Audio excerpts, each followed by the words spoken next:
Një grua e moshuar hyn në një restorant për të pirë kafe, e veshur me një kapele të thjeshtë. Një polic i afrohet me agresivitet dhe i kërkon mjetin e identifikimit. Ajo prangoset para të gjithëve, pa reaguar vetëm në heshtje. Pak minuta më vonë, gjithë vendi zbulon se kush është djali i saj, dhe asgjë nuk do të jetë si më parë. Nëse kjo histori ju interesoj, mos harroni të regjistroheni në kanalin ton dhe na thoni nga cili qytet po na ndiqni, vazhdojmë. Mëngjesi i së shtunës erdhi i qetë në Tiranë. Dielli ende i turpshëm ndriçonte rrugët e lagjes Blloku, ku njerëzit ecnin me nxitim mes kafeneve dhe dyqaneve që po hapnin dyrë. Lëvizja ishte tipike për fundjavë, ajo përzierje nxitimi dhe çlodhjeje që e shndërron qytetin në një organizëm të gjallë, pulsues, plot me histori që kryqëzohen pa i vënë re askush. Makinat i binin Boris her pas here, shitësit e gazetave bërtisnin titujt kryesor, aroma e bukës së freskët dilte nga furrat. Gjithçka konspironte për të krijuar atë atmosferë unike të mëngjeseve shqiptare, ku koha duket se ecën më ngadalë, edhe kur të gjithë janë të nxituar. Zonja Fatmira Hoxha ecte ngadalë në trotuar, duke mbajtur çantën e saj të vjetër prej lëkure kafe pas trupit. Në moshën 72 vjeçare, ajo kishte atë qetësinë e dikujt që ka jetuar mjaftueshëm për të mos u impresionuar nga nxitimi i të tjerëve.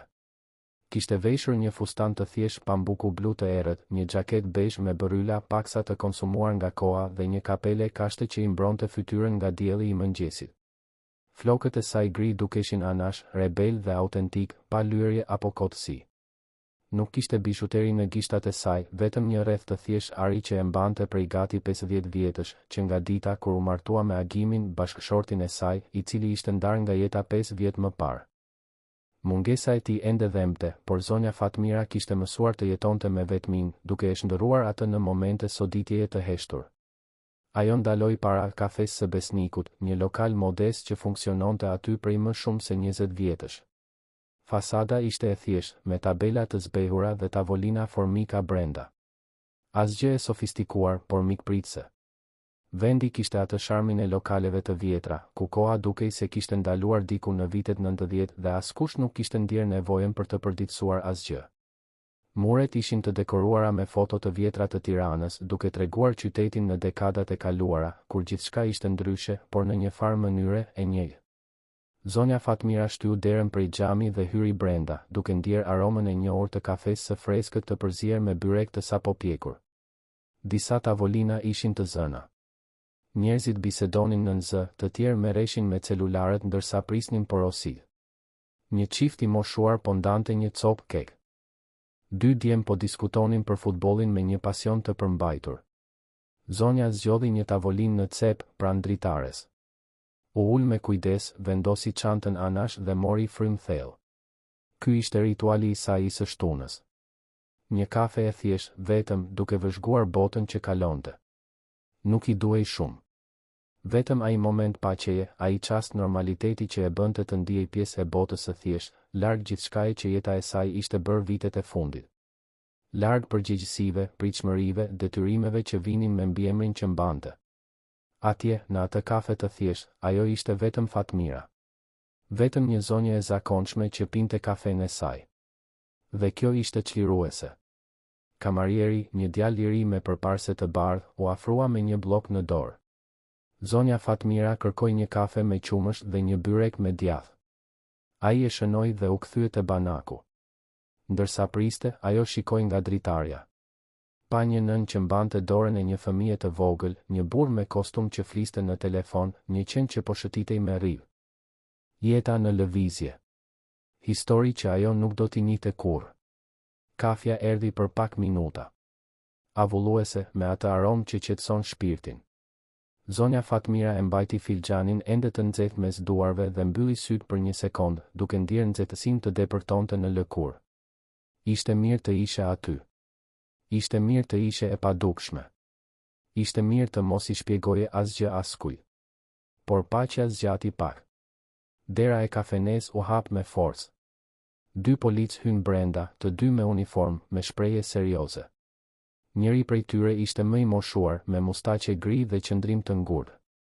Tjetri, më i ri, me një vështrim dyshues që kontrollonte mjedisin sikur kërkonte diçka të dyshim. Ata ecën mes tavolinave duke vëzhguar klientët. Shumica e njerëzve hoqën vështrimin duke u kthyer te bisedat ose celularët. Askush nuk donte të tërhiqte vëmendjen. Polici më i moshuar ndaloi. Sytë e tij u fiksuan te zonja Fatmira. Ajo ishte aty e qetë duke mbajtur kafen e saj duke parë nga dritarja. Ai mblodhi vetullat, shkëmbeu një vështrim me kolegun dhe eci në drejtim të saj. Hapat e tij ishin të rëndë, të qëllimshëm. Salla u bë më e heshtur. Disa njerëz filluan ta vërenin. Reshter Arjan Dervishi ndaloi anash tavolinës së zonjës Fatmira. Ajo ngriti syt ngadalë, pa kuptuar. Gishtat e saj ende mbanin filxhanin e nxehtë. Për një çast të shkurtër, sytë e tyre u takuan dhe ajo pa aty diçka që e bëri të ndjente një të dridhur në shtyllën kurrizore. Nuk ishte vetëm autoritet. Ishte përbuzje. Ishte gjykim. Ishte siguria arrogante e dikujt që mendon se mund të gjykojë një qenie tjetër njerëzore nga pamja. Hiqe atë kapele dhe trego mjetin e identifikimit. Tani. Zëri i tij preu mjedisin si një te. I thatë, autoritar, shumë i lartë për një vend aq të vogël. E gjithë kafeneja ngriu. Bisedat ndaluan në të njëjtin çast. Takëmet mbetën në ajër. Një heshtje e rëndë dhe e pakëndshme u përhap nëpër tavolina. Të gjithë shikuan. Çifti i moshuar ndaloi së ngrëni. Djemtë që diskutonin për futbollin u kthyen. Një vajzë e re me flok kaçurela hapi sytë e habitur. Kamarieri pas banakut shtrëngoi pecetën me forcë, pa ditur nëse duhej të ndërhynte. Zonja Fatmira puliti sytë, e konfuzuar. Zemra filloi t'i rrite më shpejt, por ajo ruajti gjaktësinë. Më falni, unë po pi vetëm kafen time, u përgjigj ajo me zë të ulët, por të prerë. Nuk të pyeta çfarë po bën. Të urdhërova të heqësh atë kapele dhe të tregosh dokumentet. Tani. Toni i tij u ngrit edhe më shumë. Agresiv. Kërcënues. Zonja Fatmira mori frym thellë, duke u përpjekur të ruante qetësinë. Ajo vendosi filxhanin mbi tavolinë ngadalë dhe hapi çantën, duke kërkuar portofolin. Duart i dridheshin pak, jo nga frika, por nga indinjata e përmbajtur. Polici kryqëzoi krahët, i paduruar. Pse po vonohesh aq shumë? Ke diçka për të fshehur? Jo, zotëri. Po kërkoj vetëm mjetin tim të identifikimit. Polici i dytë, tetar Sokol Berisha, u afrua gjithashtu. Më i ri, më i tensionuar, me dorën tashmë pranë shkopit të gomës në brez. Ai e shikoi zonjën Fatmira me dyshim, sikur ajo të përfaqësonte ndonjë lloj kërcënimi. Skena ishte absurde. Një zonjë e moshuar, e veshur thjesht, po trajtohej si kriminale. Shiko, ne nuk kemi gjithë ditën. Nëse nuk bashkëpunon, do të na duhet të çojmë në komisariat për verifikim. Zonja Fatmira më në fund gjeti portofolin. Nxori letër njoftimin dhe ja zgjati Reshter Arjanin. Ai e mori dokumentin me vrazhdësi, e shikoi shpejt dhe ja ktheu pa thënë asgjë. Por nuk u largua. Vazhdoi të qëndronte aty në këmbë, duke e parë me një përzierje përbuzjeje dhe autoriteti të keqpërdorur. E veshur në këtë mënyrë, ti nuk duhet të jesh këtu. Ky vend është për njerëz të rregull. Fjalët e tij ranë sigur mbi tavolinë.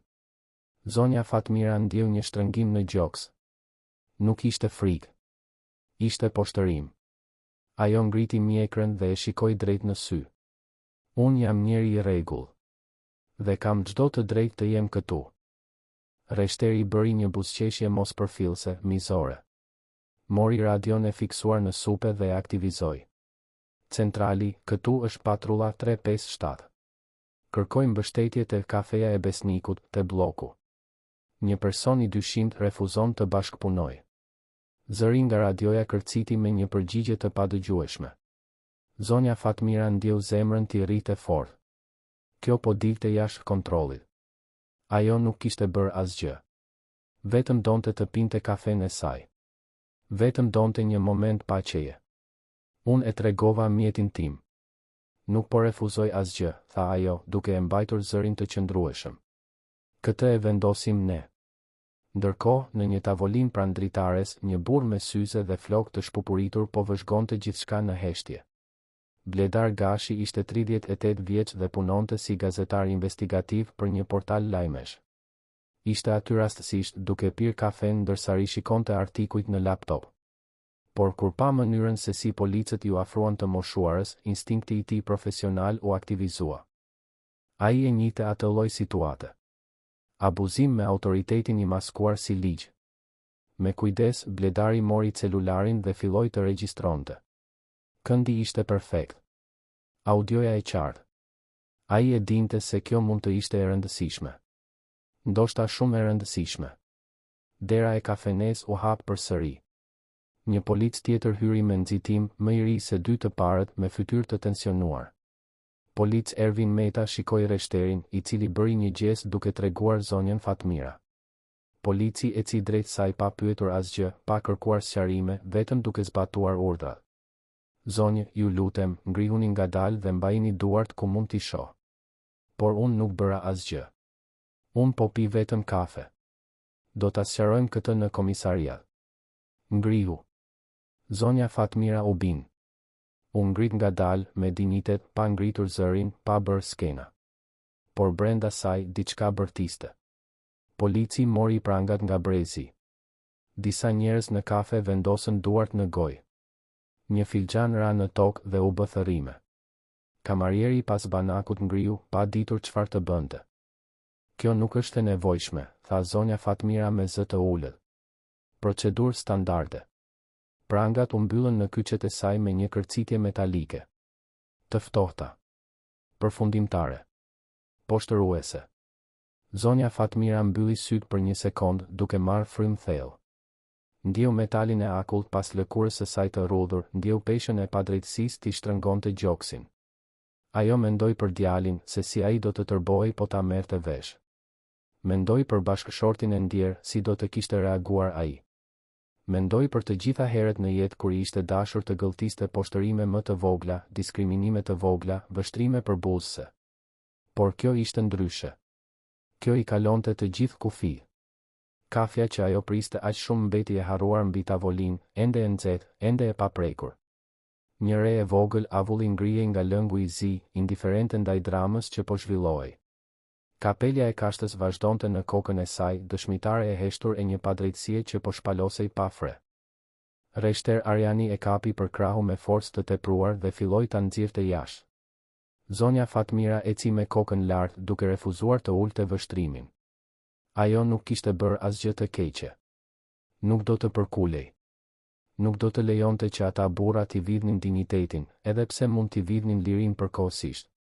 Ndërsa kalonte sallën, ndjeu sytë e të gjithëve mbi të. Mëshirë. Shok. Zemërim i përmbajtur. Vajza me flok kaçurela kishte lot në sy. Çifti i moshuar shikonte me shprehje tmerri. Por askush nuk lëvizi. Askush nuk tha asgjë. Vetëm vëzhguan, të mbërthyer në atë paralizë kolektive që ndodh kur dëshmojmë një padrejtësi, por nuk dim si të reagojmë. Jashtë, një makinë policie ishte e parkuar para kafenes. Sirenat ishin të fikura, por prania ishte imponuese. Njerëzit në rrugë ndaluan për të parë. Disa nxorën celularët dhe filluan të fotografonin. Kishte kuriozitet në sytë e disave, indinjat në të tjerët. Zonja Fatmira u vendos në sedigën e pasme të makinës. Dera u mbyll me një zhurmë të thatë, duke e izoluar nga bota e jashtme. Brenda makinës, ajo qëndroi në heshtje. Shikoi nga dritarja, duke parë qytetin që kalonte ndërsa makina lëvizte nëpër rrugë. Tirana vazhdonte e gjallë, indiferente ndaj asaj që sapo kishte ndodhur. Njerëzit ecnin, autobusët kalonin, dielli ngjitej në qiell. Gjithçka normale. Gjithçka njësoj. Por për zonjën Fatmira, diçka kishte ndryshuar. Ajo ndjeu një trishtim të thellë, jo për veten, por për njerëzimin. Si ishte e mundur që dikush të gjykonte një qenie tjetër njerëzore vetëm nga rrobat që vishte? Si ishte e mundur që autoriteti të ngatërohej me arrogancën? Ajo mendoi se sa njerëz të tjerë kishin kaluar nëpër situata të ngjashme, ndoshta më të këqija, pa pasur zë, pa pasur burime, pa pasur kush t'i mbronte. Dhe ndjeu një përgjegjësi të rritej brenda saj. Nëse kjo po i ndodhte asaj që kishte mjete për t'u mbrojtur, çfarë nuk u ndodhte atyre që nuk kishin asgjë? Ndërkohë, brenda kafenes, Bledar Gashi ndaloi regjistrimin në celular. Rishikoi videon shpejt. Perfekte. Audioja e qartë, pamjet e mprehta.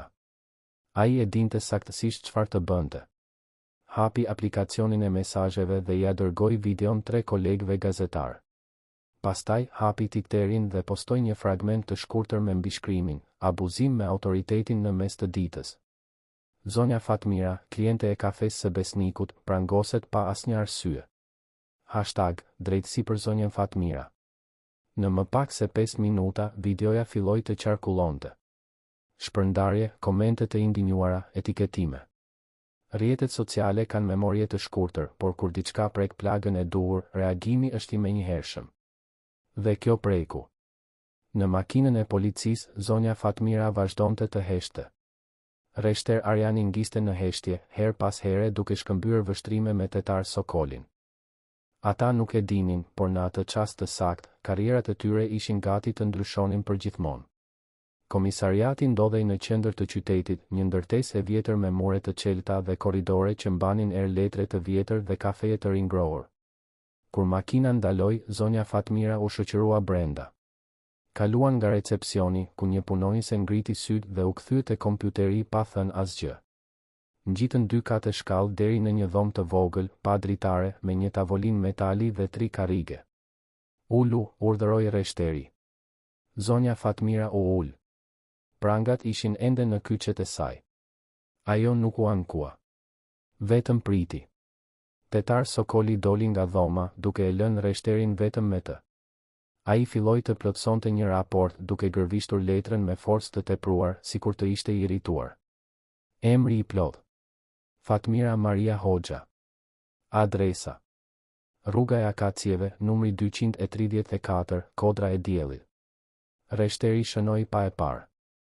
Vazhdoi të bënte pyetje burokratike, duke shënuar përgjigje mekanike.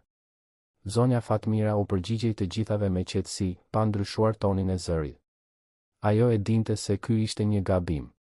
Një gabim i rëndë. Dhe e dinte se, herët avon, e vërteta do të dilte në dritë. Ndërkohë, në recepcionin e komisariatit, telefoni ra.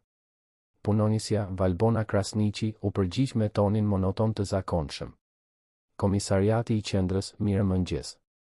Zëri nga ana tjetër e linjës ishte i tensionuar, urgjent. Valbona mblodhi vetullat, u drejtua në karrige. Po, zotëri. E kuptova. Do ta verifikoj menjëherë. Ajo e mbylli dhe vrapoi te kompjuteri, duke shtypur shpejt. Futu emrin e Fatmira Maria Hoxhës në sistem. Ekrani u ngarkua për disa sekonda. Kur të dhënat u shfaqën, Valbona u zbe. Syt ju hapën. Ajo i lexoi informacionet 3 herë për t'u siguruar. O Zot!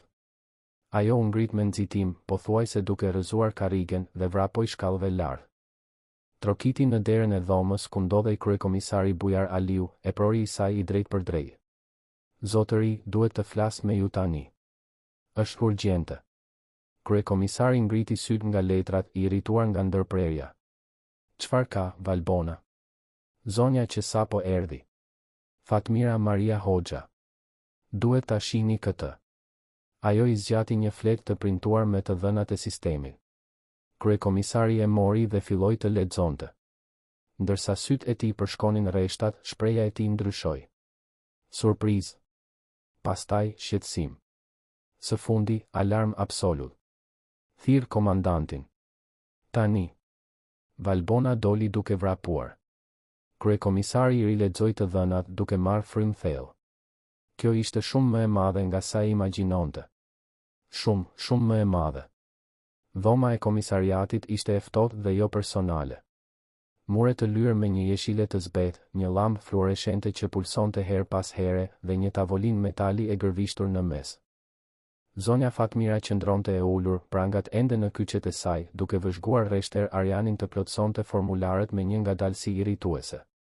Ai shënonte çdo informacion sikur të ishte një proces i zakonshëm, rutin, pa asnjë peshë morale mbi atë që sapo kishte bërë. Në anën tjetër të tavolinës, tetar Sokoli mbështetej në mur me krah të kryqëzuar, duke parë të moshuarën me një përzierje mërzie dhe dyshimi. Ai nuk shihte asgjë të gabuar në atë që kishin bërë. Për të, kjo ishte vetëm një ditë tjetër pune. Një tjetër ndalim. Një tjetër e dyshuar e dërguar për verifikim. Rrobat e thjeshta, kapelja e kashtës, qëndrimi i qetë. Gjithçka konspironte që ai ta gjykonte përpara se ta njihte. Zonja Fatmira, nga ana e saj, ruante qetësinë. Nuk qante, nuk lutej, nuk dëshpërohej. Kishte kaluar gjëra të vështira në jetë.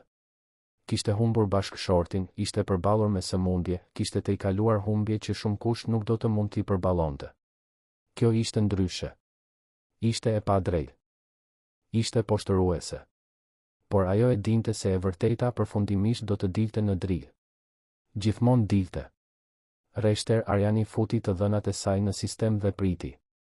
Ekrani i kompjuterit të vjetër ngarkohej ngadalë, duke rrotulluar atë rrethin irritues që tregonte procesimin.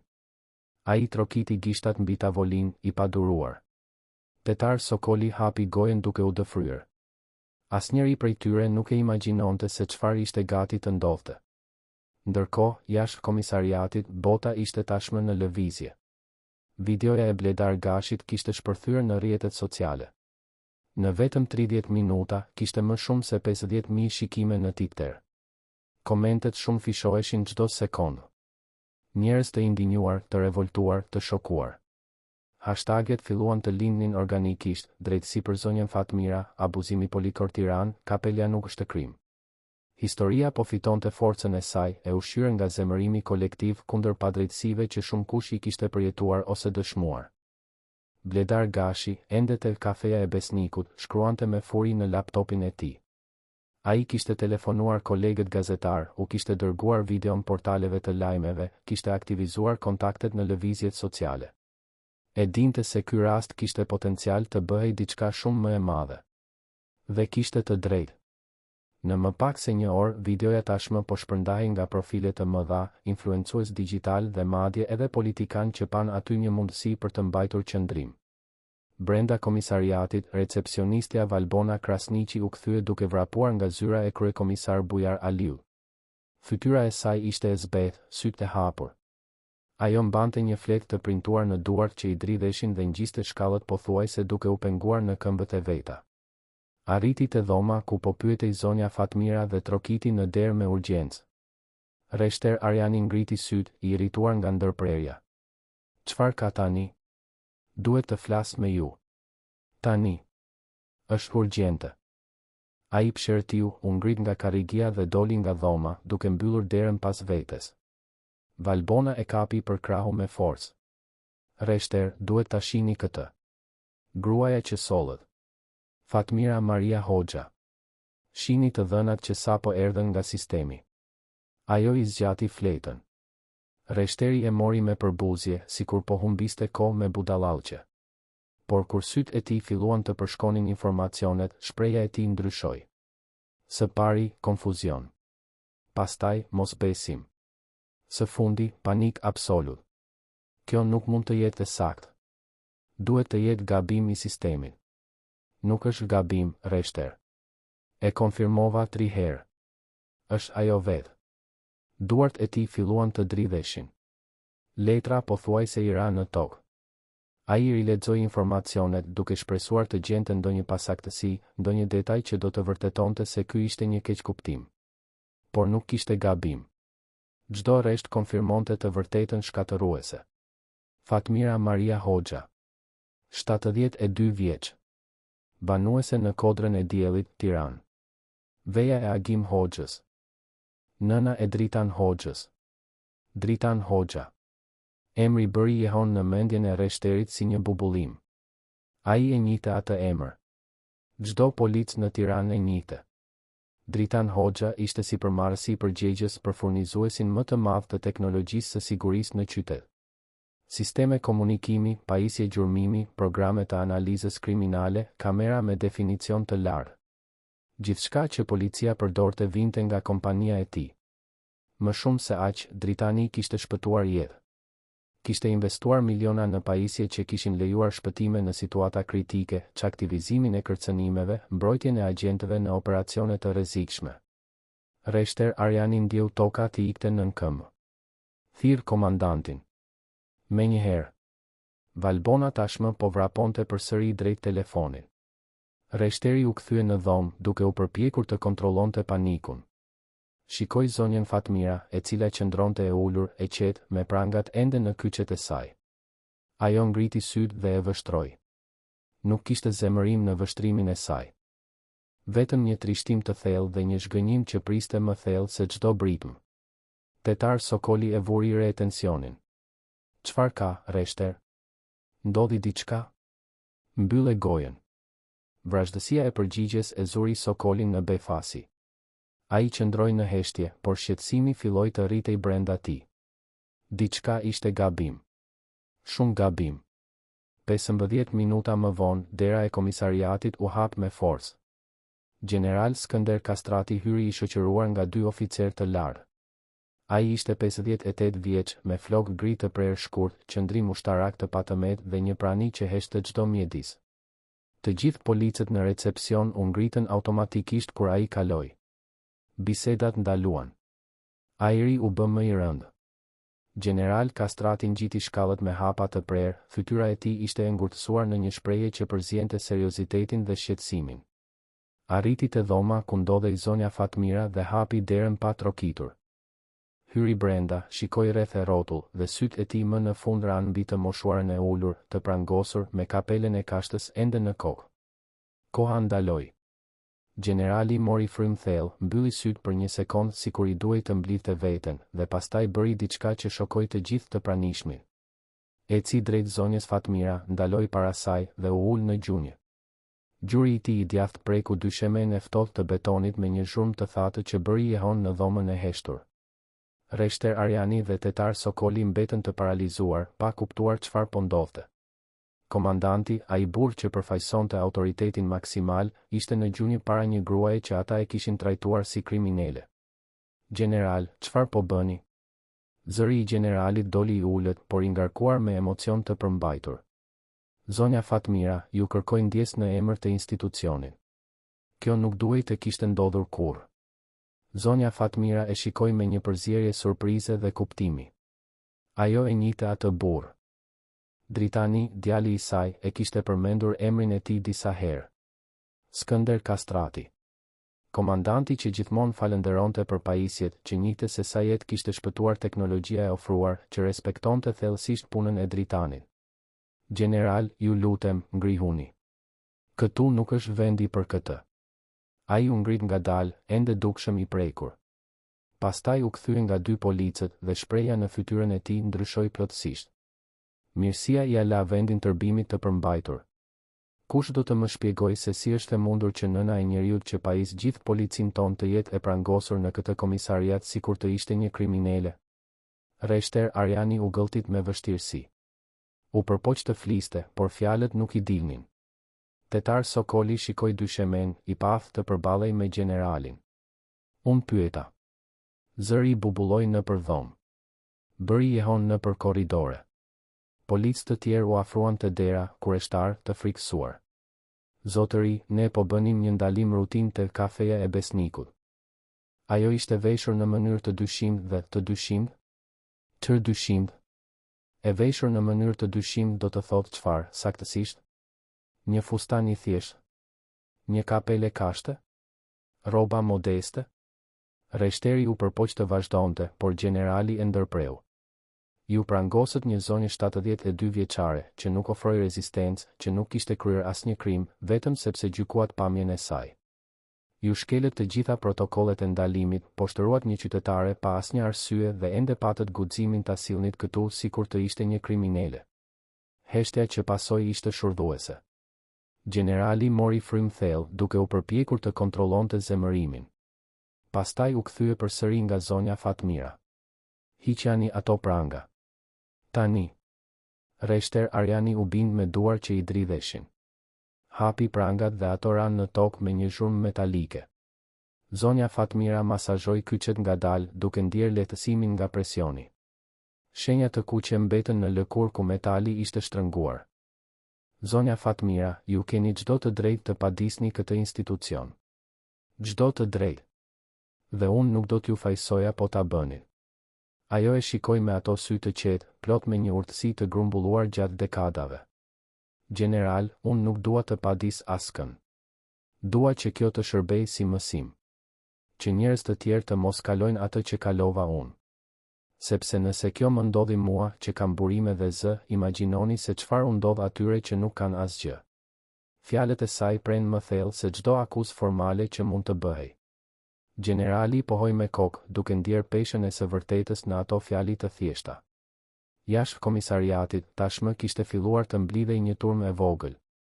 Njerëz që pan video në rrjetet sociale, aktivistë të drejtave të njerëzit, gazetarë nga media të ndryshme.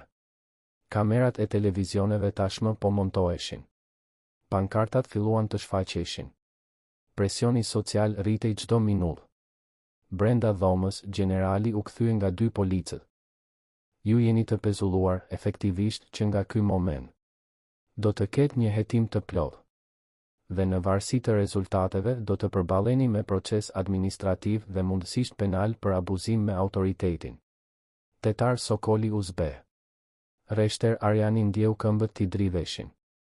Realiteti filloi të shembej mbi ta si një peshë dërmuese.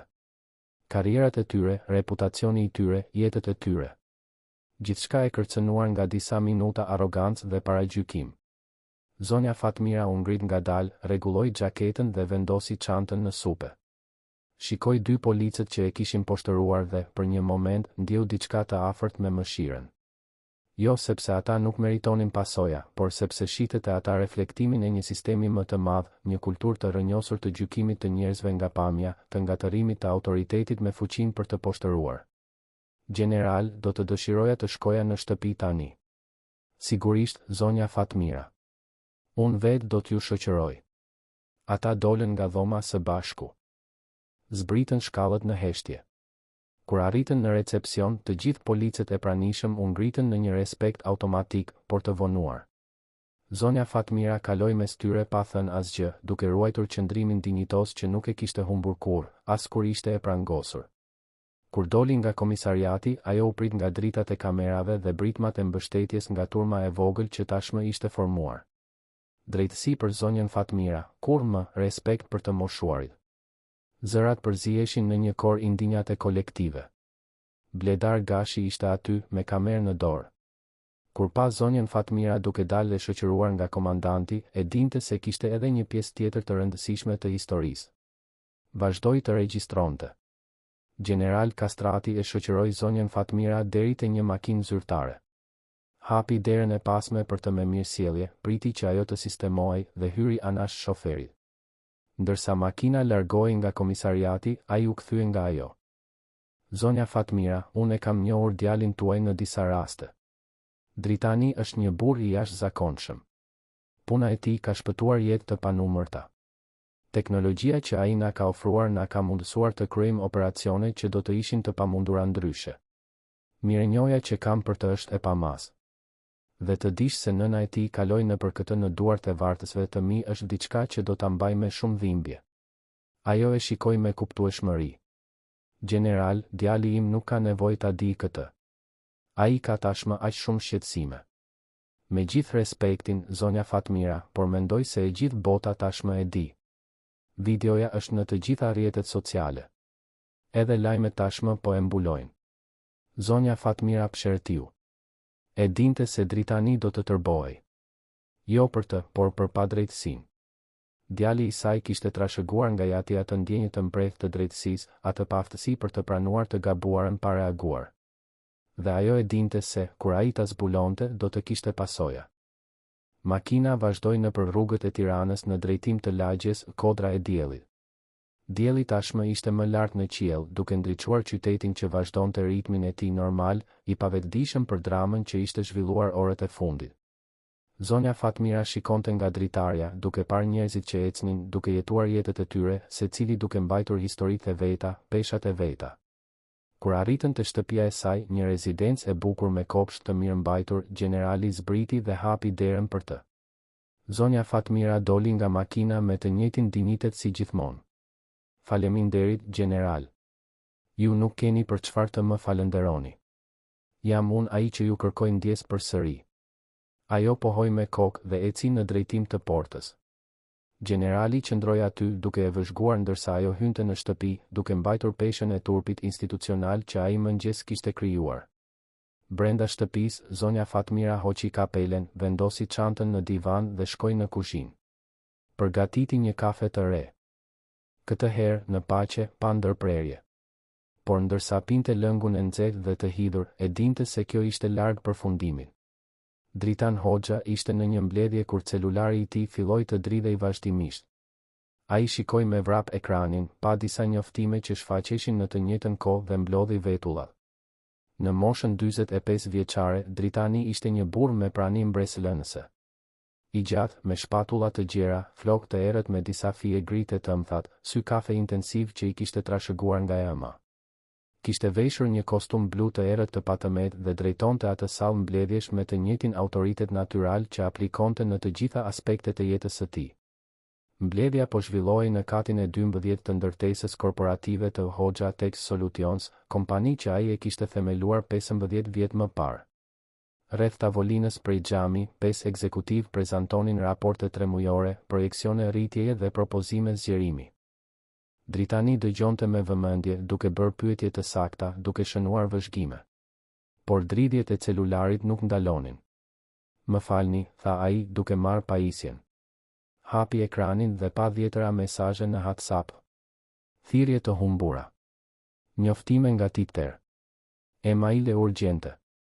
Zemra i rahu fort. Diçka ishte gabim. Shumë gabim. Hapi aplikacionin e mesazheve dhe pa një sekuencë alarmante tekstesh nga miq, kolegët dhe madje edhe klientët. "Dritan, e pe çfarë i ndodhi nënës tënde?" "Mik, kjo është kudo." "Po e sheh. Çfarë absurdi." Zonja Fatmira nuk e meritonte këtë. Ai ndiu gjakun t'i ngrinte. Hapi Titerin me duar që tashmë filluan t'i dridheshin. Timeline ishte i përmbytur. Videoja ishte kudo. Ai klikoi dhe e shikoi. Pa nënën e tij, vetëm në atë kafe të thjeshtë, duke u ndaluar në mënyrë agresive. Pa policin duke i bërtitur asaj. Pa poshtërimin publik. Pa prangat që i vendoseshin në kyçet e saj delikate. Dritani ndiu një val tërbimi aq intensive sa ju desh të mbahej te tavolina për të mos humbur kontrollin. Duart e tij u mblodhën grusht. Nofulla u shtrëngua. Syt u bën të kuq, jo nga lotët, por nga zemërimi i pastër dhe absolut. Mbledhja është e mbyllur. Dilni. Të gjithë.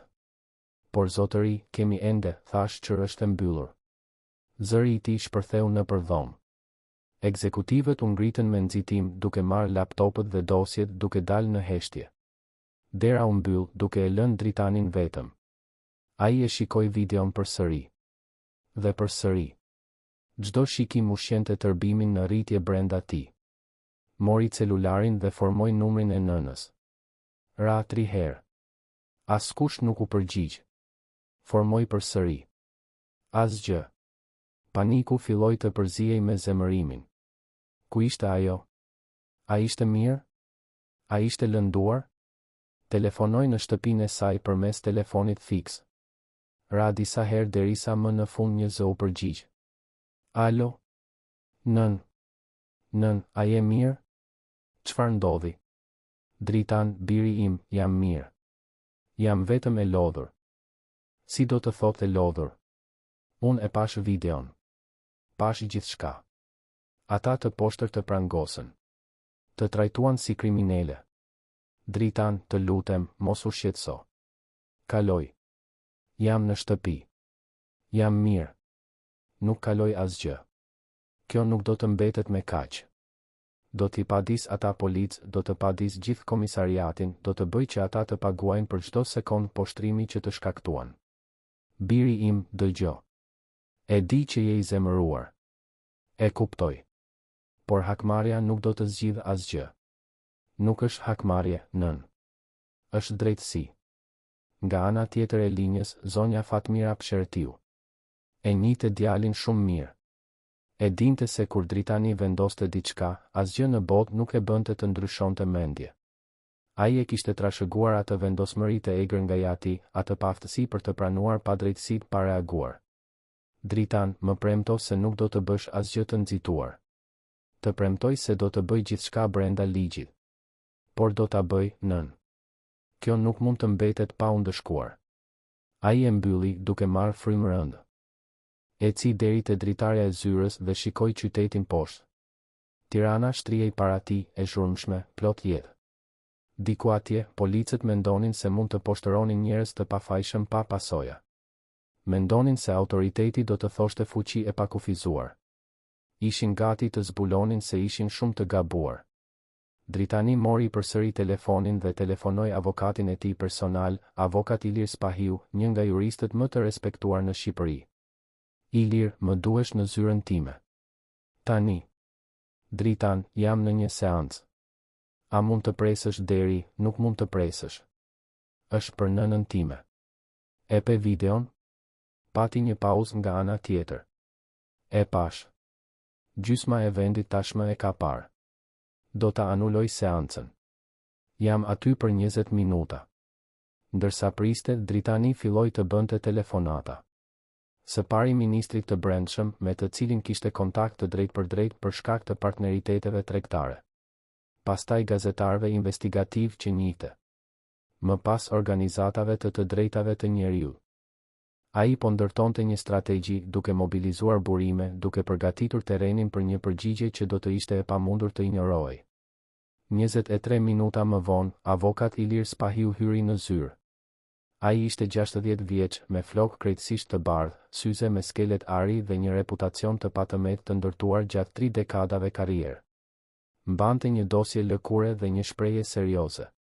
Dritan, e pash videon e plot. Ky është abuzim flagrant me autoritetin. Kemi një çështje të fortë. Dua më shumë se një çështje të fortë, Ilir. Dua që ata të paguajnë. Të gjithë ata. Policët, e prorët që e lejuan këtë kulturë, sistemi që mendon se mund të gjykojë njerëzit nga pamja. Le të shkojmë ngadalë. Së pari, duhet të dëgjojmë versionin e nënës tënde. Pastaj, të mbledhim të gjitha dëshmitë. Videoja është tashmë një provë e fuqishme, por na duhen më shumë. Dëshmitar, dokumentacion i komisariatit, historiku i këtyre policëve. Dua veprim penal kundër tyre. Dua që të humbim postet. Dua që të kuptojnë se nuk mund t'ja bëjnë këtë askujt, kur më. Iliri pohoi me kokë, duke bërë shënime. Do të padisim për abuzim me detyrën, shtrëngim të paligjshëm, arrestim të paligjshëm dhe dëm moral. Kjo mund të rezultojë me burgim për të përfshirët dhe dëm shpërblim të konsiderueshëm për nënën tënde. Nëna ime nuk do para. Ajo e bëri të qartë këtë. Ajo do që kjo të shërbej si shembull. Atëherë do të propozojmë diçka ndryshe. Në vend të dëm shpërblimit financiar, mund të kërkojmë që ky rast të përdoret si bazë për reformë në protokollet policore. Trajnimi detyrueshëm mbi ndalimin e respektueshëm, kurse mbi paragjykimet e pandërgjegjshme mbi këqyrje më rigoroze. Dritani e konsideroi. Kishte kuptim. Ishte më e përshtatshme me atë që nëna e tij donte. Nuk ishte përpara. Ishte për ndryshim real. Bëje këtë. Por dua edhe policët të mbajnë përgjegjësi. Personalisht. Do të mbajnë. Ta garantoj. Ndërsa të dy bisedonin, reagimi i rastit vazhdonte të rritej në mënyrë eksponenciale. Videoja tashmë kishte më shumë se 2 milion shikime. Programet televizive filluan të komentonin. Politikanët po prononcoheshin. Lëvizjet sociale organizonin protesta. Hashtagu drejtësi për zonjën Fatmira ishte tema kryesore kombëtare. Në komisariatin e qendrës, klima ishte si në varrim. Policët ecnin nëpër korridore në heshtje, duke shmangur kontaktin me syt me njëri tjetrin. Reshter Arjani dhe Tetar Sokoli ishin në një dhomë të veçantë, duke pritur fillimin e procesit administrativ. Asnjëri prej tyre nuk kishte ngrënë që nga mëngjesi. Asnjëri prej tyre nuk mund ta procesonte plotësisht atë që kishte ndodhur. General Skënder Kastrati ishte në zyrën e tij, në telefon me ministrin e brendshëm, duke u përpjekur të kontrollonte dëmet institucionale. Por me çdo minutë që kalonte, bëhej më e qartë se kjo ishte jashtë kontrollit. Ministër, e kuptoj gravitetin. Tashmë i kam pezulluar policët e përfshirë dhe kam nisur hetimin e brendshëm. Por më duhet mbështetja e ministrisë. Kjo shkon përtej një thjesht korrigjimi. Nga ana tjetër e linjës, ministri Petrit Rama, një politikan me përvojë 62 vjeçar, përgjigjej me zë të tensionuar. General, a keni ide se çfarë dëmi po shkakton kjo? Shtypi po na ndjek kudo. Opozita po e përdor këtë si municion. Dhe më e keqja, djali i saj është Dritan Hoxha. Dritan Hoxha. Gjysma e pajisjeve tona vijnë nga kompania e tij. E di kush është ai, ministër.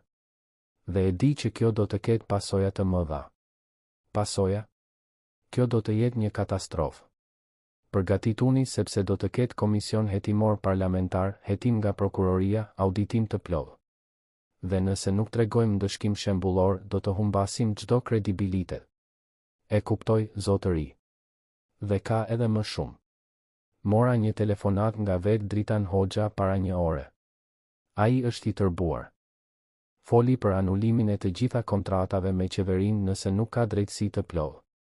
Generali mbylli sytë. Kjo ishte më keq nga sa e imagjinonte. Nëse Dritani anulonte kontratat, policia do të mbetej pa sisteme kritike. Operacionet do të komprometoheshin. Jetë mund të humbeshin. Çfarë doni të bëj? Shkarkoni policët e përfshirë me njëherë. Nuk është pezullim, është shkarkim total. Dhe përgatitni një raport të plot për prokurorinë. Do të jemi transparent në ekstrem. Është e vetmja mundësi për të minimizuar dëmet. Po, zotëri. Generali e mbylli dhe u zhyt në karrige. Karriera e tij 30 vjeçare po testoi sikur më parë. Dhe pjesa më e keqe ishte se ai e dinte që policët nën komandën e tij kishin vepruar gabim. Krejtësisht gabim. Ndërkohë, në shtëpinë e zonjës Fatmira, ajo ishte ulur në balkon, duke pirë çaj kamomili dhe duke parë kopshtin. Lulet që kishte mbjell vite më parë ishin lulëzuar. Dita ishte e bukur, me një fllat të lehtë që lëvizte gjethet e pemëve. Dukej si një ditë e zakonshme. Por nuk ishte. Ajo mendonte për gjithçka që kishte ndodhur. Për poshtërimin, për mënyrën se si u trajtua, për vështrimet e njerëzve në kafe. Por mendonte edhe për të gjithë njerëzit e tjerë që kalonin situata të ngjashme çdo ditë, pa pasur askën që t'i filmonte, pa pasur askën që të shqetësoj. Sa herë ndodhte kjo në heshtje? Sa jetë ishin shënuar nga këto dhunë të vogla të institucionalizuara? Porta u hap. Dritani hyri me nxitim, përshkoi kopshtin me hapa të mëdhenj dhe u ngjit në shkallët e balkonit. Kur pa nënën e tij aty, të ulur qetësisht, diçka brenda tij u thye. U ul në gjunjë anash saj dhe e përqafoi fort. Nën, më vjen shumë keq. Më vjen keq që nuk isha aty. Dritan, biri im, ti nuk ke faj për asgjë. Por unë duhej të kisha qenë aty. Duhej të kisha mbrojtur. Ajo u largua pak për ta parë në sy. Ti nuk mund të më mbrosh nga gjithçka. Dhe unë nuk kam nevojë për mbrojtje. Unë kam nevojë që kjo lloj gjëje të mos ndodh më. Me askën. Do të ndaloj, nën. Të premtoj se do të ndaloj. Ai i tregoi për masat që po merrte, për procesin gjyqësor, për bisedat me autoritetet. Zonja Fatmira dëgjonte në heshtje, duke parë vendosmërinë e egër në sytë e djalit. Ishte njësoj si ati. Agimi do të kishte reaguar saktësisht në të njëjtën mënyrë. Dritan, unë nuk dua hakmarrje. Dua ndryshim. E di, nën. Dhe është saktësisht kjo që do të arrijmë. Por që të ketë ndryshim real, duhet të ketë pasoja reale. Përndryshe, asgjë nuk ndryshon. Ajo pohoi me kokë. E dinte se ai kishte të drejtë. Pasojat ishin të nevojshme. Jo nga mizoria, por nga drejtësia. Për të gjithë njerëzit e tjerë që nuk kishin zë. Atë natë, historia ishte kryetitull në të gjitha gazetat kryesore. Programet televizive u hapën me këtë rast. Specialistët debatonin për abuzimin me autoritetin, paragjykimin institucional, nevojën për reformë policore. Shoqëria po zgjohej ndaj një realiteti që shumë kusht preferonte ta injoronte. Në shtëpinë e Dritanit, ai punonte deri vonë, duke u kthyer emaileve, duke koordinuar strategjitë, duke planifikuar hapat e ardhshëm. Bashkëshortja e tij, Anila, hyri në zyrë me një filxhan kafe. Duhet të pushtosh, i dashur. Nuk mundem. Çdo herë që mbyll syt, shoh ato pranga në kyçet e nënës sime. Anila u ul anash tij, i mori dorën. Ajo është mirë. Ajo është e fortë. Më e fortë se ne të gjithë bashkë. E di. Por kjo nuk e zvogëlon zemërimin që ndjej. Përdore atë zemërim për të bërë diçka produktive. Ti tashmë po e bën. Por mos u konsumon nga ai. Dritani shikoi bashkëshorten. Anila gjithmonë kishte atë aftësi për të sjellë qartësi në momentet më të turbullta. Ai mori frym thellë. Ke të drejtë. Do të fle. Nesër ka shumë punë përpara. Ata shkuan në dhomë, por dritanit ju deshën orë të tëra për të fjetur. Mendja e tij nuk ndalonte së punuari, duke planifikuar, duke kërkuar mënyra për të garantuar që kjo të rezultonte në ndryshim real. Të nesërmen, prokuroria e përgjithshme njoftoi se do të hapte hetim zyrtar për rastin. Avokati i popullit gjithashtu u deklarua. Dhoma e avokatisë lëshoi një notë dënimi. Presioni mbi institucionin policor ishte i jashtëzakonshëm. Reshter Arjani dhe tetar Sokoli u paditën formalisht për abuzim me detyrën. Karrierat e tyre ishin të rënuara. Familjet e tyre përballeshin me stigmën sociale. Por më shumë se aq, ata po fillonin të kuptonin vërtet atë që kishin bërë. Në një qeli të paraburgimit, Reshter Arjani u ul në dyshemen e ftohtë dhe la lotët të rridhnin. Për herë të parë pas shumë vitesh, ai e pa veten vërtet, pa maskat e autoritetit dhe fuqisë. Dhe nuk i pëlqeu ajo që pa. 3 javë kishin kaluar që nga ai mëngjes te kafeja e Besnikut. Rasti i zonjës Fatmira ishte shndërruar në një pikë kthese në diskutimin për abuzimin me autoritetin në Shqipëri. Ajo që filloi si një video virale u bë një lëvizje kombëtare për reforma në sistemin e sigurisë publike. Dritan Hoxha ishte në një sallë mbledhjesh në gjykatën e Tiranës, i rrethuar nga avokat, përfaqësues të prokurorisë dhe anëtar të organizatave të drejtave të njeriut. Tavolina ishte e mbuluar me dokumente, raporte dhe propozime. Ditët e fundit, ai ishte dedikuar plotësisht shndërrimit të indinjatës në veprim konkret. Avokat Ilir Spahiu drejtonte mbledhjen me saktësinë e dikujt që kishte kaluar dekada në gjykata. Zotërinj, kemi këtu një rast emblematik që mund të shërbejë si precedent për ndryshime strukturore. Videoja është provë e pakundërshtueshme. Kemi gjithashtu dëshmi të dëshmitarve okular, analizë psikologjike të viktimës që vërteton traumën emocionale dhe, më e rëndësishmja, arritëm të kishim akses në regjistrat e brendshëm të komisariatit që tregojnë një model ndalimesh të ngjashme në 5 vitet e fundit. Një nga përfaqësueset e prokurorisë, Lindita Shala, një grua serioze 40 vjeçare, shfletoi dokumentet. Kjo është edhe më e rëndë nga sa e imagjinonim. Të dhënat tregojnë se 63% e ndalimeve të konsideruara të tepërta ishin drejtuar ndaj njerëzve në situatë vulnerabël sociale ose pamjeje. Të moshuar, njerëz të pastre, punëtor krahu. Ka një model të qartë diskriminimi bazuar në pamje. Dritani mblodhi grushtet. Çdo numër, çdo statistik përfaqësonte një person të poshtëruar, një dinjitet të lënduar. Nëna e tij nuk kishte qenë e para. Por, nëse vari prej tij, do të ishte e fundit. Çfarë mund të bëjmë konkretisht për ta ndryshuar këtë? Iliri u përgjigj. Po propozojmë një marrëveshje gjyqësore. Policët e përfshirë do të largohen përgjithmonë dhe do të përgjigjen penalisht për abuzim me detyrën. Përveç kësaj, institucioni policor do të angazhohet të zbatojë një program gjithëpërfshirës riedukimi dhe reforme. Dritani tundi kokën. Nuk është e mjaftueshme.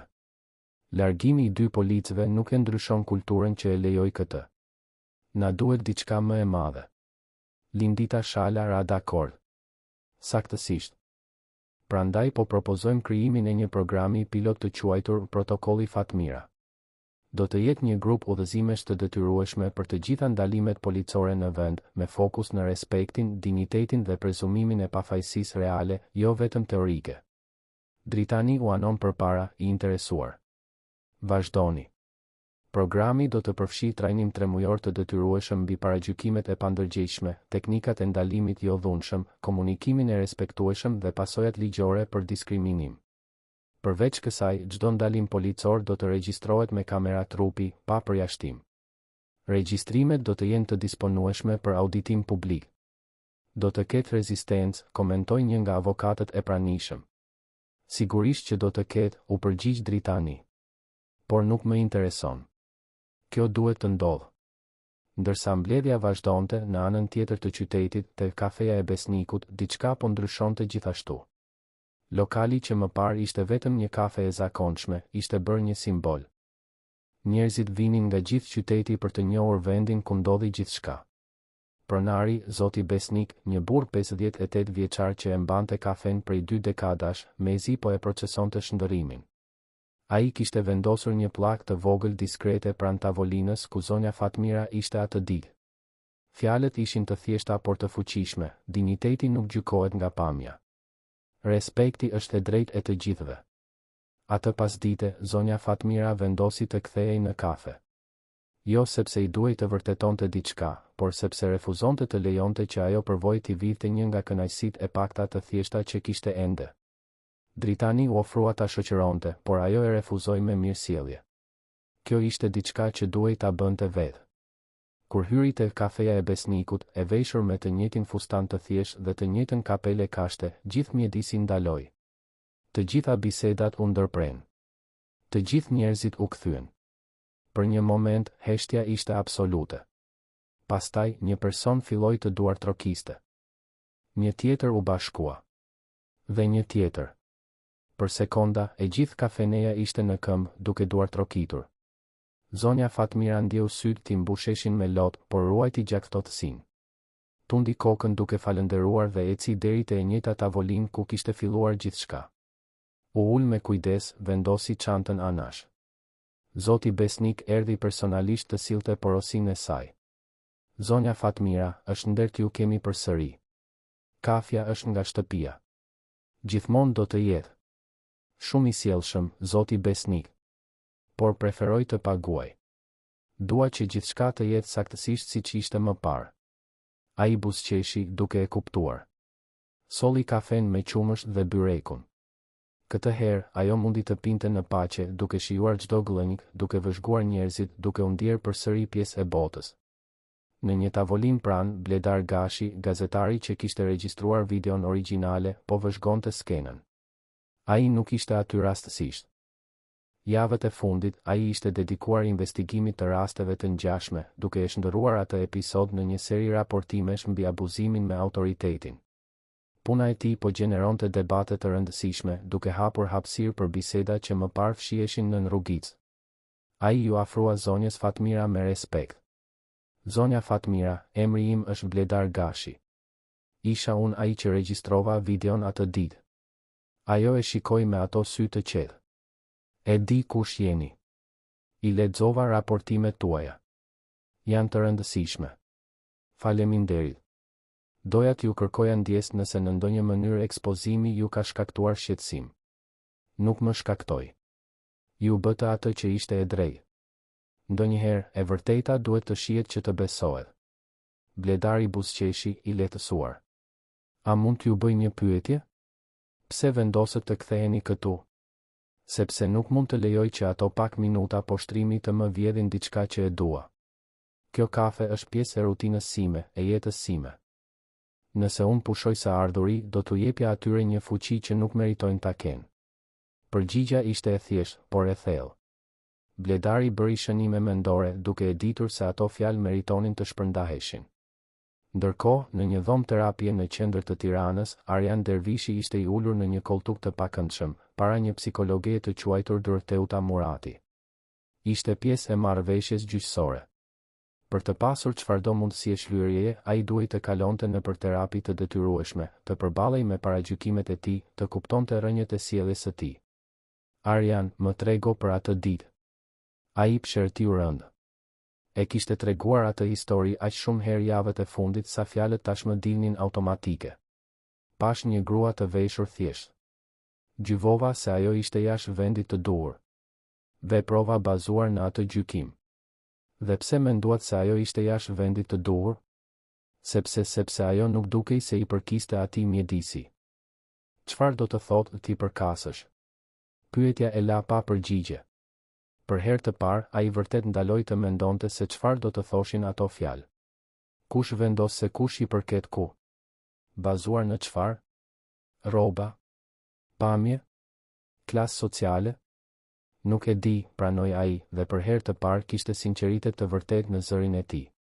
Ky është hapi i parë, Arjan. Të njohësh që nuk e di. sepse askush nuk ka të drejtë ta vendosë këtë për një person tjetër. Në javët në vijim, ai filloi të kuptonte gjëra që nuk i kishte pyetur kurrë. Paragjykimet e pandërgjegjshme që mbante, supozimet automatike, mënyra se si ishte trajnuar ta shihte botën të ndarë mes ne dhe ata. Ishte një proces i dhimbshëm, si të hiqje dregëzat nga një plagë e vjetër. Por i nevojshëm. Tetar Sokoli kalonte nëpër një proces të ngjashëm. Më i ri, ai kishte më shumë vështirësi të pranonte përgjegjësinë.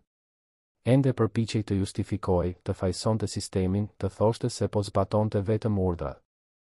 Por ngadalë, përmes seancave të terapisë dhe dëshmive që ishte i detyruar të lexonte nga viktimat e tjera të abuzimit policor, diçka filloi të ndryshonte edhe brenda tij.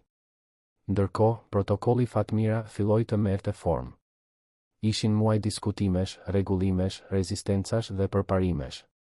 Policë më të vjetër kundërshtonin, duke pretenduar se rregullat e reja do të vështirësonin punën. Por një brez i ri oficerësh shihte aty një mundësi për të rindërtuar marrëdhënien mes policisë dhe shoqërisë. General Skënder Kastrati u bë një nga mbrojtësit më të mëdhenj të programit. Ai e dinte se karriera e tij ishte e njollosur nga ajo që ndodhi nën komandën e tij. Por ndoshta, vetëm ndoshta, mund të përdorte kohën që i kishte mbetur për të garantuar që ndryshime reale të ndodhnin. Në një konferencë për shtyp në Ministrinë e Brendshme, Ministri Petrit Rama njoftoi zyrtarisht zbatimin e protokollit Fatmira. Që nga sot, të gjitha njësitë policore në vend do të nënshtrohen udhëzimeve të reja të ndalimit. Kamerat e trupit do të jenë të detyrueshme. Trajnimet do të zhvillohen çdo 3 muaj. Dhe më e rëndësishmja, do të krijojmë një kanal të pavarur të denoncimeve të abuzimit, të menaxhuar nga organizatat e shoqërisë civile, jo nga vetë policia. Dritani ishte në publik, anash në nënës së tij. Kur emri i saj u përmend, disa kamera u kthyen nga ata. Zonja Fatmira ruajti qëndrimin diskret të zakonshëm, por Dritani mund të shihte krenarinë e fshehur në sytë e saj. Jo krenari personale, por krenari që shihte se diçka e mirë po linte nga diçka aq e dhimbshme. Pas konferencës, disa reporter rrethuan Dritanin. Zoti Hoxha, si ndiheni duke parë këto ndryshime të ndodhin? Ndihem sikur është vetëm fillimi. Një protokoll nuk e ndryshon kulturën brenda natës, por është një hap i rëndësishëm. Dhe do të vazhdojmë të jemi vigjilent për të garantuar që të zbatohet vërtet, jo vetëm në letër. A është prononcuar nëna juaj për marrëveshjen? Nëna ime kur nuk ka dashur vëmendje. Ajo ka dashur ndryshim. Dhe ndryshimi po ndodh. Kjo mjafton për të. Atë natë, në shtëpinë e zonjes Fatmira, familja u mblodh. Dritani, bashkëshortja e tij Anila, 2 fëmijët e tyre adoleshent dhe vetë zonja Fatmira. Tavolina ishte shtruar për darkë, me ushqim shtëpie të bërë nga vetë zonja. Ajo kishte insistuar të gatuante, duke thënë se kishte nevojë për normalitet, për rutinë, për gjërat që e bënin atë që ishte gjithmonë. Gjatë darkës, Genti, nipi më i madh 15 vjeçar, pyeti, gjyshe, a nuk u zemërove me ata policët? Zonja Fatmira u përtyp ngadalë para se të përgjigjej. U zemërova, engjëlli im. U zemërova shumë. Por zemërimi është si helmi. Nëse e mban për shumë kohë, të shkatëron nga brenda. Kështu që vendosa ta shndërroj atë zemërim në diçka produktive. Por ata të lënduan, insistoi mbesa më e vogël, Era, 12 vjeçare. Po, më lënduan. Por e dini çfarë do të më lëndonte më shumë? Nëse do ta lejoja atë gjë të më shndërronte në dikë të hidhur, plot urrejtje. Ose nëse nuk do të bëja asgjë për të parandaluar që t'u ndodh të tjerëve. Dritani shikoi nënën me admirim të përtërirë. Ajo ishte personi më i fortë që njihte.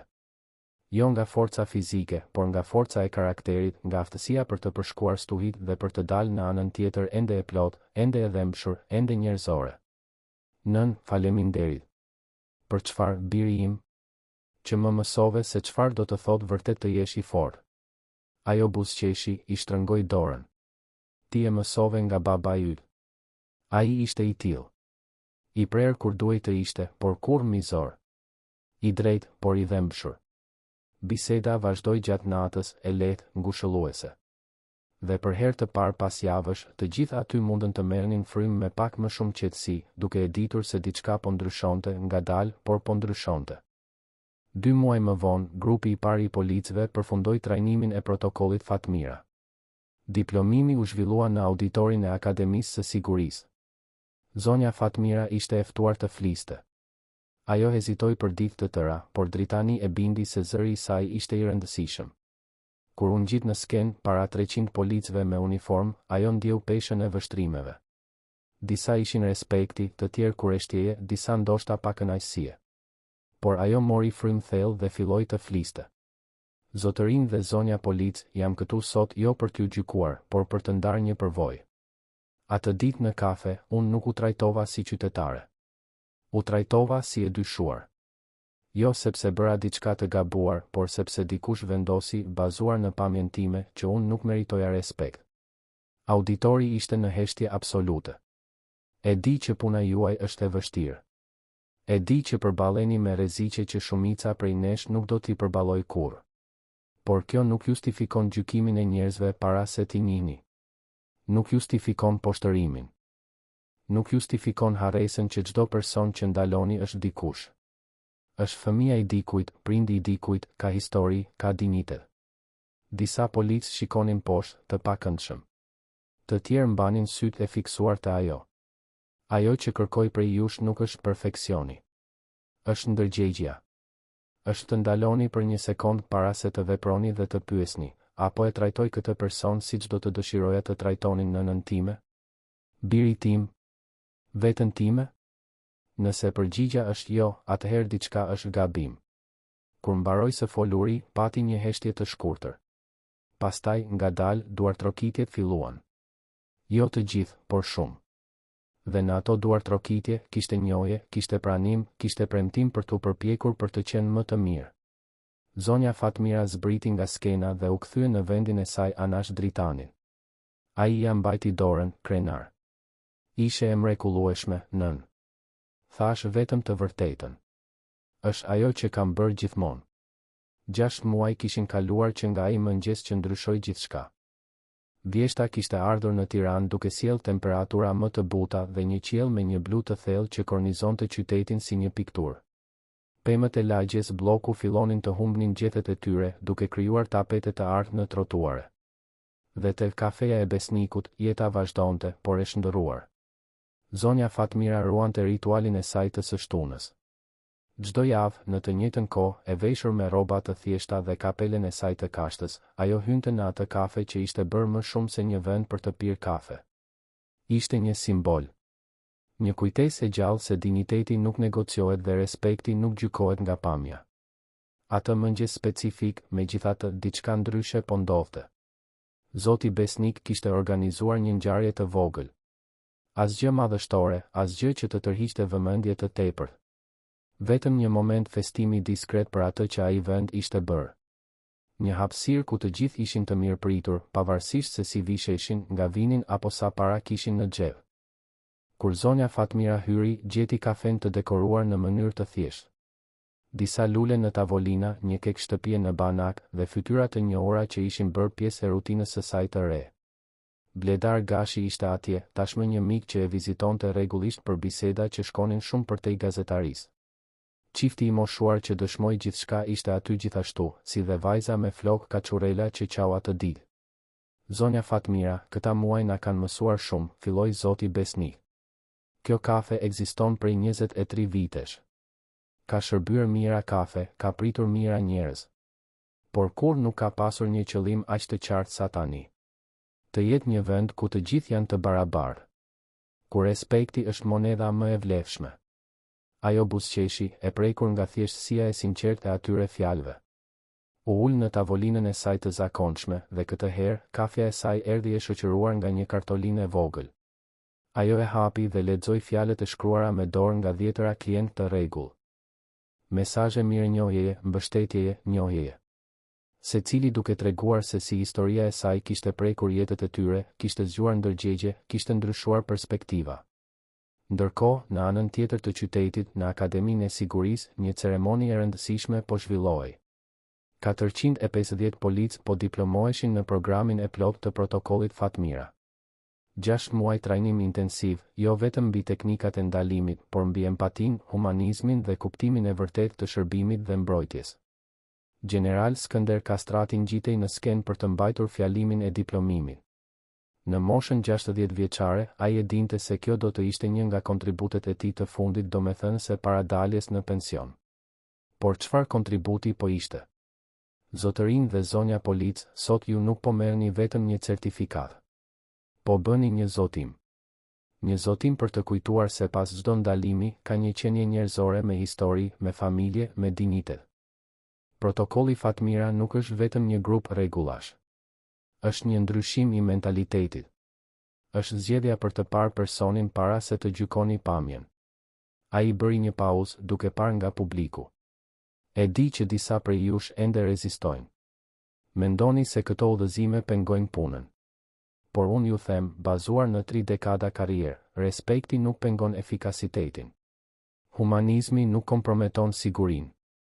Në fakt, kur popullata i beson policisë, kur shehte ne aleat dhe jo kërcënime, puna jon bëhet më e lehtë, jo më e vështirë.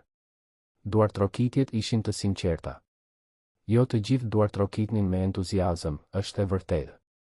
Ndryshimi kulturor kërkon kohë dhe do të kishte rezistencë ende për vite.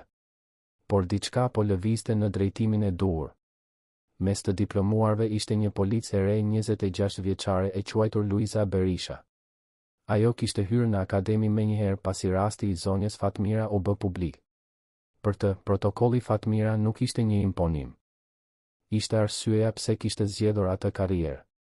Donte të ishte pjesë e zgjidhjes, jo e problemit. Ndërsa merrte certifikatën e saj, Luiza mendonte për gjyshen e saj, një zonjë 78 vjeçare që kishte punuar gjithë jetën si sanitare. Sa herë gjyshja e saj ishte trajtuar me përbuzje për shkak të rrobave të thjeshta që vishte? Sa herë ishte gjykuar para se të hapte gojen? Luiza ishte rritur duke e parë këtë dhe tani kishte shansin të garantonte që gjyshet e tjera, nënat e tjera, qenjet e tjera njerëzore të mos kalonin të njëjtën gjë. Atë pasdite, diçka e jashtëzakonshme ishte planifikuar të ndodhte. Dritan Hoxha kishte organizuar një takim. Një takim që shumë kush e mendonte të pamundur, ndoshta edhe të pamend. Por zonja Fatmira kishte insistuar. Thoshte se nuk mund të kishte transformim të vërtet pa falje. Dhe nuk mund të kishte falje pa një përballje të ndershme. Në sallën e mbledhjeve të Hoxha Tex Solutions, 2 karrige ishin vendosur përballë njëra tjetrës. Zonja Fatmira erdhi e para, e shoqëruar nga Dritani dhe psikologjia Doroteuta Murati, e cila do të lehtësonte takimin. Minuta më vonë, dera u hap. Ish rreshteri Arjan Dervishi hyri ngadalë. Ai kishte rënë në peshë, kishte rrath të zinj nën sy dhe një shprehje që mbante peshën e muajve të terapisë, vetë reflektimit dhe turpit. Nuk mbante më uniform. Ishte larguar përgjithmonë nga korporata. Punonte tani si ndihmës në një ujçe që shërbente njerëzve në situatë vulnerabël. Pjesë e procesit të tij të rehabilitimit. Kur sytë e tij takuan ato të zonjës Fatmira, ai ndaloi. Për një moment u duk se do të ikte. Por ajo bëri një gjest të sjellshëm duke treguar karrigen para saj. Ai u ul, i paf për ta parë direkt në sy. Doroteuta filloi, jemi këtu sepse zonja Fatmira beson në restaurim, jo vetëm në ndëshkim. Arjan, zonja është e gatshme t'ju dëgjoj. Por duhet të jeni i ndershëm. Plotësisht i ndershëm. Ai mori frym thellë dhe kur më në fund foli, zëri i tij ishte i dridhur.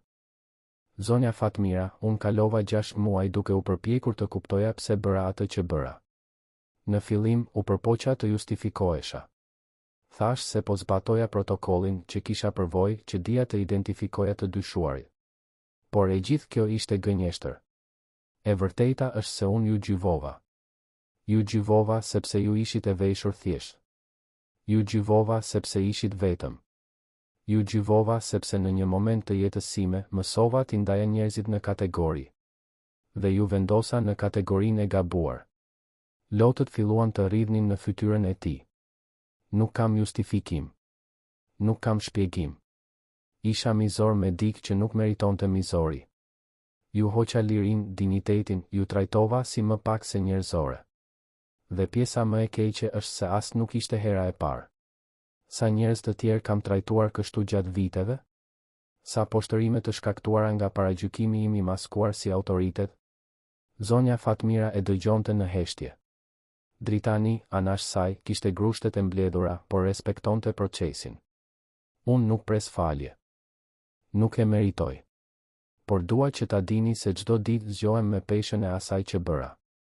Dhe çdo ditë përpiqem të jem minimalisht më i mirë se burri që ju ndaloj në atë kafe. Punoj me njerëz që më parë do t'i gjykoja dhe do të hiqja vështrimin. Dëgjoj historitë e atyre që kanë vuajtur në duart e njerëzve si unë. Dhe dhemb sepse e di që isha ai person.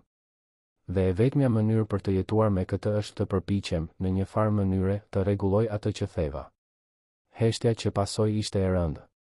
Zonja Fatmira shikoi atë burr të shkatëruar para saj. Shite sinqeritet. Shite pendim të vërtetë. Shite dikë që kishte prekur fundin dhe po përpiqej të ngjitej. Arjan, filloi ajo me zë të butë, ajo që bëte ishte gabim. Shumë gabim. Dhe la shenja që nuk do të zhduken lehtë. Por shoh në sytë tuaj diçka që nuk e pash atë ditë. Shoh humanizëm. Shoh njohje të gabimit. Dhe kjo është tashmë një fillim. Ajo bëri një pauzë. Nuk mund të them se ju fal plotësisht. Falja është një proces, jo një ngjarje. Por mund të them se e shoh dhimbjen tuaj. Dhe besoj se njerëzit mund të ndryshojnë. Besoj se ju po përpiqeni. Dhe kjo vlen. Ai nga shëreu, duke mbuluar fytyrën me duar. Dritani vëzhgonte i habitur bujarin e nënës së tij. Edhe pas gjithçkaje, ajo ende mund të gjente dhe mshuri. Arjani ngriti syt, i kuq nga të qarët. Faleminderit. Faleminderit që më pritët. Faleminderit që më dëgjuat. Dhe faleminderit që besoni se mund të jem më i mirë. Kur ai doli nga dhoma, zonja Fatmira qëndroi e ulur duke marrë frym thellë. Dritani u afrua. Nën, si ja del? Si ja dal për çfarë, biri im? Të kesh aq shumë forcë. Aq shumë aftësi për të falur. Ajo e shikoi me ato sy të urtë. Nuk është forcë, Dritan. Është lodhje. Jam e lodhur duke mbajtur zemërim. Jam e lodhur duke parë botën të ndarë mes të mirëve dhe të këqive. E vërteta është se të gjithë jemi të aftë për mirësi dhe ligësi. Dhe e vetmja mënyrë për ta thyer këtë cikël është të zgjedhim, çdo ditë, të shohim humanizmin te njerëzit. Edhe te ata që na lënduan. Atë natë, e gjithë familja u mblodh përsëri në shtëpinë e zonjës Fatmira. Anila kishte përgatitur një darkë speciale. Genti dhe Era kishin bërë pankarta të vizatuara me dorë duke festuar gjyshen. Kishte të qeshura, kishte histori, kishte atë ndjenjë ngushëlluese të shtëpisë. Gjatë ëmbëlsirës, Genti pyeti, gjyshe, nëse do të mund të ktheheshe në kohë dhe të parandaloje që gjithë kjo të ndodhte, a do të ktheheshe? Zonja Fatmira mendoi me kujdes para se të përgjigjej. Është një pyetje e vështirë, engjëlli im. Pjesa ime që ndjeu dhimbje, poshtërim dhe frikë do të dëshironte që asgjë nga ato të mos kishte ndodhur. Por pjesa ime që sheh ndryshimet që erdhen pas, që sheh policët duke u trajnuar ndryshe, që sheh njerëzit duke diskutuar respektin dhe dinjitetin, që sheh një burr duke u përpjekur të transformohet. Kjo pjesë mendon se ndoshta, vetëm ndoshta, gjithçka ndodhi për një arsye. A mendon se gjërat do të ndryshojnë vërtet? Pyeti Era. Tashmë kanë ndryshuar, e dashur. Jo plotësisht, jo në mënyrë perfekte. Ende do të ketë padrejtësi. Ende do të ketë paragjykim. Por tani ka ndërgjegje. Ka bisedë. Ka njerëz që përpiqen të jenë më të mirë. Dhe kjo është tashmë shumë. Javë më vonë, zonja Fatmira u ftuar të fliste në një ngjarje kombëtare mbi reformën policore në Tiranë. Ajo hezitoi, siç hezitonte gjithmonë para dritave të vëmendjes. Por Dritani e bindi se zëri i saj kishte peshë, kishte fuqi. Në auditorin e mbushur plot me autoritete nga gjithë vendi, ajo u ngjit në skenë me fustanin e saj të thjeshtë dhe kapelen e kashtës. Simbole që tani kishin kuptim shumë përtej rrobës. Emri im është Fatmira Maria Hoxha. Jam nën, gjyshe, vej dhe qytetare. Nuk jam aktiviste, nuk jam politikan, nuk jam specialiste. Jam vetëm dikush që kaloi nëpër një padrejtësi dhe vendosi që kjo nuk mund të ishte më kohë. Auditori ishte në heshtje absolute. Ajo që mësova në këta muaj është se ndryshimi real nuk vjen nga zemërimi, vjen nga këmbëngulja. Nuk vjen nga hakmarrja, vjen nga edukimi. Nuk vjen nga ndëshkimi i të gabuarve, vjen nga mësimi i të drejtës. Protokolli Fatmira nuk është për mua. Është për të gjithë ne. është për të krijuar një shoqëri ku askush të mos gjykohet nga pamja. Ku autoriteti të thotë mbrojtje, jo kërcënim. Ku çdo person të trajtohet me dignitetin bazë që çdo qenie njerëzore meriton. Duartrokitjet bën jehon në auditor. Njerëzit u ngritën në këmbë. Dhe në atë moment, zonja Fatmira e diti se historia e saj, sado e dhimbshme të ketë qenë, kishte mbjell fara që do të vazhdonin të rriteshin shumë kohë pas saj. Kur u kthye në Tiranë, një surprizë e priste. Kafeja e Besnikut ishte rinovuar. Jo në mënyrë madhështore, por me dashuri. Tavolina të reja, karrige të reja, por duke ruajtur esencën e thjeshtë dhe mikpritëse që kishte gjithmonë. Dhe në murin kryesor, një fjali ishte gdhendur me shkronja diskrete por të përhershme: autoriteti nuk është pamje, as britëm. Është karakter. Zonja Fatmira i lexoi ato fjalë dhe buzëqeshi. Ishin të njëjtat fjalë që ishin pikturuar muaj më parë, por tani ishin gdhendur në dru fisnik, të përhershme, një kujtesë e përjetshme. Të shtunën pasardhëse, ajo u kthye në kafe siç bënte gjithmonë. Kërkoi kafen e saj me qumësht dhe byrekun. U ul në tavolinën e saj. Vëzhgoi lëvizjen. Dhe për herë të parë pas një kohe të gjatë, ndjeu paqe të plotë. Jo sepse gjithçka ishte perfekte. Jo sepse nuk kishte më probleme në botë. Por sepse kishte bërë pjesën e saj. Kishte transformuar dhimbjen në qëllim. Kishte përdorur zërin e saj për të amplifikuar zërat e atyre që nuk kishin. Bledar Gashi, i cili ishte bërë një mik i ngushtë, u ul me të. Zonja Fatmira, çfarë vjen pas kësaj? Ajo piu një glënjë kafe, e menduar. Pas unë vazhdoj të jetoj. Vazhdoj të vi këtu të shtunave. Vazhdoj të jem gjyshe. Vazhdoj të jem vetvetja. Ndryshimet e mëdha tashmë kanë filluar. Tani është t'i lëm të konsolidohen. Është të vigjilojmë. Është t'u kujtojmë njerëzve atë që arritëm. Por pa harruar të jetojmë. Ai buzëqeshi. Ju jeni e mrekullueshme. Nuk jam. Jam vetëm një grua që refuzoi të ishte e padukshme. Muajt u shndërruan në vite. Protokolli Fatmira u miratua në qytete të tjera. U bë referencë kombëtare. Dhe më pas, ndërkombëtare. Histori të transformimit filluan të shfaqen. Policë që ndryshuan plotësisht mënyrën e punës. Komunitete që filluan të besonin më shumë forcave të sigurisë. Jetë që u kursyen nga poshtërime të panevojshme.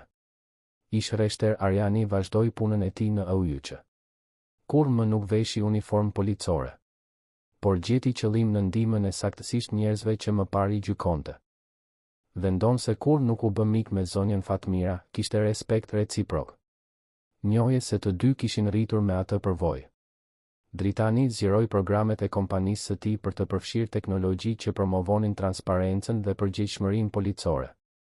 Jo vetëm duke ofruar pajisje, por duke ndihmuar në krijimin e sistemeve që mbronin si qytetarët ashtu edhe policët nga abuzimet. Dhe zonja Fatmira?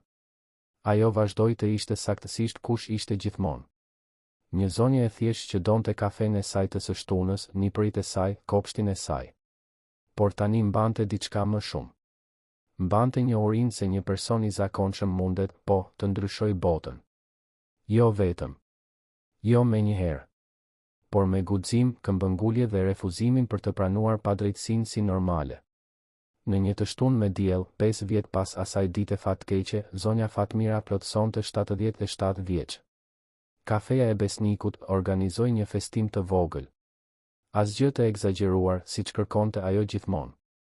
Vetëm një kek, disa miq, një moment mirënjohjeje. Kur i kërkuan të mbante një fjalim, ajo refuzoi. Por pranoi të ndante disa fjalë. Mësova se digniteti nuk ka nevojë të bërtas për t'u dëgjuar. Mësova se ndryshimi fillon me guximet e vogla. Mësova se të falësh nuk do të thotë të harrosh, është të zgjedhësh të mos e lësh dhimbjen të përcaktoj kush jemi. Dhe mësova se secili prej nesh, pa marrë parasysh sa i thjesht, sa i zakonshëm, ka fuqinë të mbjellë fara transformimi. Ajo shikoi rreth e rrotull, duke parë të gjitha ato fytyra që u bën pjesë e rrugëtimit të saj. Kështu që dëshira ime, jo vetëm sot por çdo ditë, është që secili prej jush të kujtoj, zëri juaj ka rëndësi. Digniteti juaj ka rëndësi. Dhe kur mos lejoni që dikush t'ju bëjë të ndiheni më pak se ç'jeni. duartrokitjet mbushën kafenë e vogël. Dhe në atë moment, të gjithë aty e dinin se kishin dëshmuar diçka të rrallë. Jo vetëm një histori të padrejtësisë së korrigjuar, por një histori të transformimit të vërtetë. Se si guximi i një gruaje të zakonshme kishte ndryshuar ligje, mentalitete dhe jetë. Zonja Fatmira preu kekun, u shpërndau të gjithëve dhe pastaj u kthye në tavolinën e saj. Piu edhe një gllënjë kafe. Shikoi nga dritarja duke parë Tiranën të vazhdonte ritmin e saj të përjetshëm. Dhe buzëqeshi. Një buzëqeshje e vogël, diskrete, por plot paqe. Sepse e dinte se kishte fituar. Jo duke shkatëruar shtypësit e saj, por duke transformuar sistemin që lejoi shtypjen. Jo duke mbajtur hidhërim, por duke mbjellë ndryshim. Jo duke qenë e jashtëzakonshme, por duke qenë sinqerisht, thellësisht njerëzore. Dhe ndonjëherë të jesh njerëzor është forma më e fuqishme për të revolucionarizuar botën. Fundi i historisë të dashur dëgjues, shpresojmë që historia e zonjës Fatmira të ketë prekur thellësisht zemrën tuaj. Nëse u emocionuat me këtë udhëtim dinjiteti, transformimi dhe guximi të heshtur, lini pëlqimin tuaj, regjistrohuni në kanal dhe na tregoni në komente cili moment ju ka shënuar më shumë.